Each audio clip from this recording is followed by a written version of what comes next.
मैं बीरेन सिंह आपके अपने YouTube चैनल अपूर्व GS 24/7 पर एक बार आप लोगों का पुनः स्वागत है। दोस्तों, हम लोग इस GS श्रृंखला की अगली कड़ी में संविधान व भी राष्ट्रपति को पढ़ रहे हैं। पिछले वीडियो में हम लोगों ने देखा था जो राष्ट्रपति की योग्यता क्या होती है, और दूसरा देखा था जो राष्ट्रपति का निर्वाचन मंडल होता है उसमें कौन कौन शामिल होता है। दोस्तों, अगर आपने पिछला वीडियो नहीं देखा है तो उसको अवश्य देख लें, तभी ये वीडियो आपको समझ में अच्छी तरह से आएगा। और जो लोग पहली बार वीडियो को देख रहे हैं वह चैनल को सब्सक्राइब अवश्य कर लें और वीडियो को अंत तक देखें। और परीक्षा से संबंधित जितने भी महत्वपूर्ण क्वेश्चन बन सकते हैं इस वीडियो में शामिल करने की कोशिश की गई है। तो आइए हम लोग देखते हैं राष्ट्रपति के अगले कड़ी में। जो राष्ट्रपति है इसका निर्वाचन की रीत क्या होती है, इसके संबंध में लोग चर्चा करेंगे।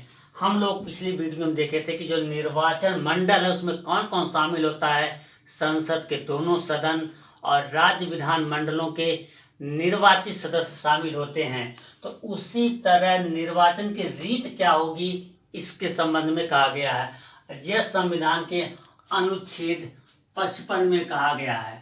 सबसे पहले तो आपको यही रखना है याद कि यह किस अनुच्छेद में है, तो 55 में यह कहा गया है। अगली बात करते हैं हम लोग, तो यह अप्रत्यक्ष निर्वाचन होता है। इसका हम लोग जानते हैं जो हमारे सांसद और विधायक हैं वो जनता द्वारा प्रत्यक्ष चुने जाते हैं, और यही सांसद और विधायक राष्ट्रपति के चुनाव में भाग लेते हैं। तो ये अप्रत्यक्ष हो जाता है, क्योंकि जनता जब चुनती है सांसद को वो प्रत्यक्ष होता है, और जब यही सांसद विधायक राष्ट्रपति को चुनते हैं तो वह अप्रत्यक्ष हो जाता है। इसलिए राष्ट्रपति का चुनाव कैसा होता है, अप्रत्यक्ष होता है। इसलिए अप्रत्यक्ष निर्वाचन प्रणाली द्वारा इसका चुनाव किया जाता है।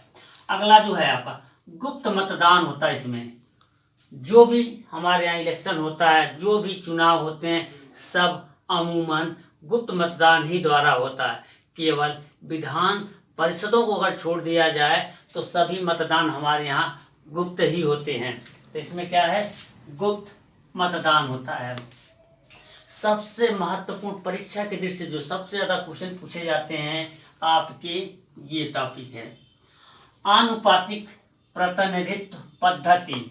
यही क्वेश्चन सबसे ज्यादा आता है कि किस आधार पर होता है, आनुपातिक प्रतिनिधित्व पद्धति के आधार पर होता है। इसमें दो कड़ियां अपनाई जाती हैं, वो है समरूपता, एक समरूपता और समतुल्यता का सिद्धांत अपनाया जाता है। इसमें होता ये है कि सभी राज्यों के निर्वाचित विधानसभा के सदस्यों के मतमूल्य निर्धारण एक ही प्रक्रिया द्वारा तथा सभी राज्य विधानसभाओं के निर्वाचित सदस्यों के मत मूल्य का योग संसद के दोनों सदनों के सभी निर्वाचित सदस्यों के समान होता है। यानी जितने भी राज्य हैं, सभी राज्यों की जितनी भी, जैसे हम किसी एक राज्य की बात ले लेते हैं, तो जैसे हम यूपी की अगर बात करते हैं तो यूपी की जितनी भी जनसंख्या होगी,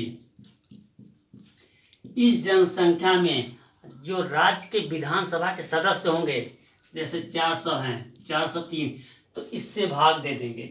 जो भागफल यानी जो शेष माफ करिएगा, जो हमारा उत्तर आएगा उसी में फिर हम क्या करते हैं, 1000 से भाग देते हैं, और जो मत निकल के आता है यही हम सभी राज्यों के लिए अपनाते हैं।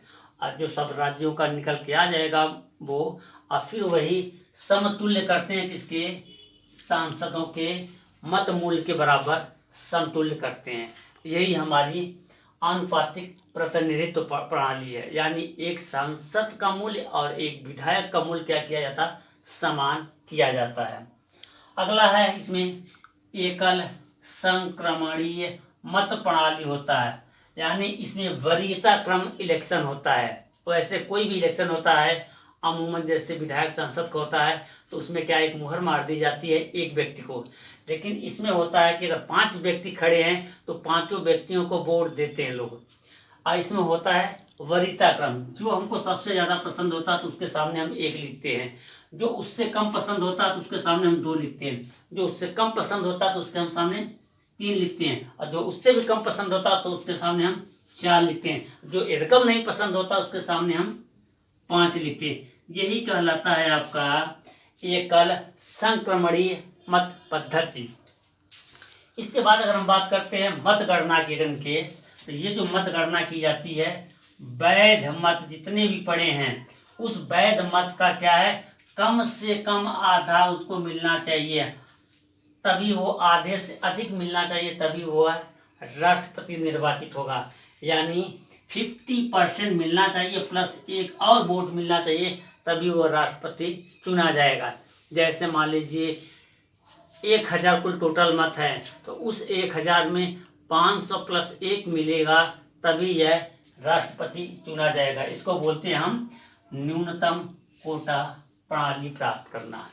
अगर ऐसा नहीं होता है तो द्वितीय चक्र की गणना की जाती है, और उस द्वितीय चक्र में जो सबसे कम मत मिला होता है जिस व्यक्ति को, उसको विजेता से अलग कर दिया जाता है, क्योंकि सबसे कम मत मिला है, और उसके मत मूल्य जो होते हैं दूसरे वरीयता क्रम का, उसको ट्रांसफर कर दिया जाता है। इसी तरह ये प्रणाली आगे चलती रहती है जब तक ये न्यूनतम कोटा प्राप्त नहीं कर लिया जाता है 50+1 का। अब हम लोग देखते हैं इसके आगे की रीति।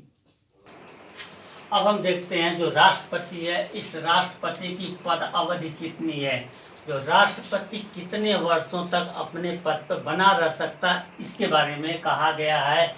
तो संविधान का अनुच्छेद 56 है, इसमें कहा गया कि राष्ट्रपति कितने वर्षों तक अपने पद पे बना रह सकता है। यह जो है आपका पद, राष्ट्रपति के पद ग्रहण की तिथि है, याद रखिएगा, न कि निर्वाचन की तिथि है। ये जब राष्ट्रपति संविधान की शपथ लेता है, उस पद ग्रहण की तिथि से 5 वर्ष तक क्या है, अपने पद पर रह सकता है।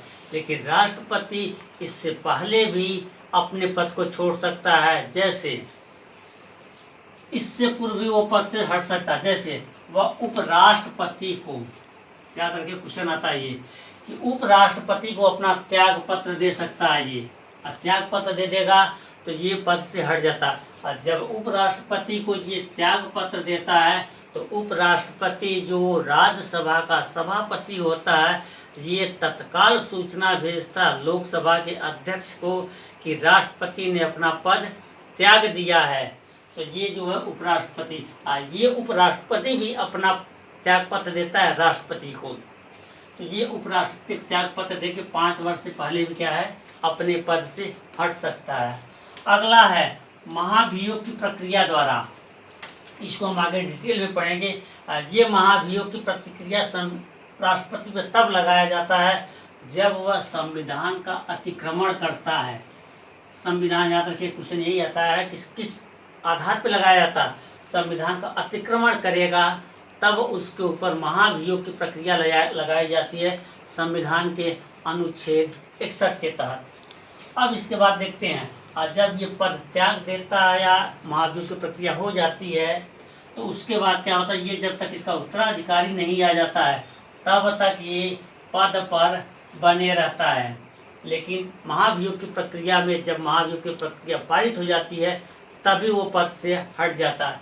लेकिन इसमें और इसमें जब तक उत्तराधिकारी नहीं आ जाता है तब तक वो अपने पद पर बना रहता है। इसके बाद हम देखते हैं जो राष्ट्रपति है, ये राष्ट्रपति का जो रिक्त हो रहा 5 वर्ष से पहले या त्याग पत्र देने के बाद, ये कितने समय में पद इसका भर लेना चाहिए, तो 6 महीने के अंदर या 6 महीने के भीतर यह राष्ट्रपति का पद पुनः चुनाव करवा के भर लेना चाहिए। ऐसा कहा गया संविधान के अनुच्छेद 62 में कहा गया है। सबसे ज़्यादा इसमें महत्वपूर्ण क्वेश्चन जो आता है कि राष्ट्रपति अपना त्याग पत्र किसे देता है, वह उप राष्ट्रपति को। अब देखते हैं हम इसके अगले वाले भाग में। इसके बाद आता है राष्ट्रपति द्वारा जो शपथ या प्रतिज्ञान लिया जाता है, इसके बारे में हम लोग देखते हैं। ये राष्ट्रपति का जो शपथ है ये संविधान के अनुच्छेद 60 में दिया गया और 61 में आपका है महाभियोग 60 में शपथ है और 61 में महाभियोग की प्रक्रिया है। इसमें जो है जब ये शपथ लेता है तो सर्वोच्च न्यायालय है, इस सर्वोच्च न्यायालय का मुख्य न्यायाधीश द्वारा इसको शपथ दिलाई जाती है। अगर मुख्य न्यायाधीश नहीं है तो सर्वोच्च न्यायालय का वरिष्ठतम न्यायाधीश इसको शपथ दिलाएगा। अगर वो भी नहीं है तो उससे नीचे वाला अधीनस्थ न्यायाधीश जो है वह शपथ दिलाएगा इसको। इसके बाद जो संविधान की शपथ लेता है राष्ट्रपति, यह संविधान और विधि का शपथ लेता है। इसका परिरक्षण, प्रिजर्वेशन, यही शब्द इसको है, आपको याद रखना। क्वेश्चन आता है कि राष्ट्रपति संविधान के किन शब्दों का शपथ लेता है, तो परिरक्षण, प्रिजर्व, संरक्षण, प्रोटेक्ट और प्रतिरक्षण, डिफेंस, इन्हीं 3 शब्दों का राष्ट्रपति शपथ लेता है। और इन 3 शब्दों को जो राष्ट्रपति है इसके अलावा कोई शपथ नहीं लेता है, क्योंकि राष्ट्रपति इन 3 शब्दों का शपथ लेता है। और जनता का जो है सेवा और कल्याण करेगा, इसमें निरत रहेगा, अपने कर्तव्यों का पालन करूंगा, इस तरह से शब्दों का इस्तेमाल किया जाता है। इस भाग से जितने भी क्वेश्चन बन सकते हैं एग्जाम या परीक्षा की दृष्टि से, सबको कवर करने की कोशिश की गई है। मैं समझता हूँ आपको यह वीडियो पसंद आएगा, और अगर यह वीडियो आपको पसंद आता है तो लाइक, शेयर और सब्सक्राइब करना न भूलें। और पूरा वीडियो देखने के लिए सभी लोगों का धन्यवाद। जय हिंद।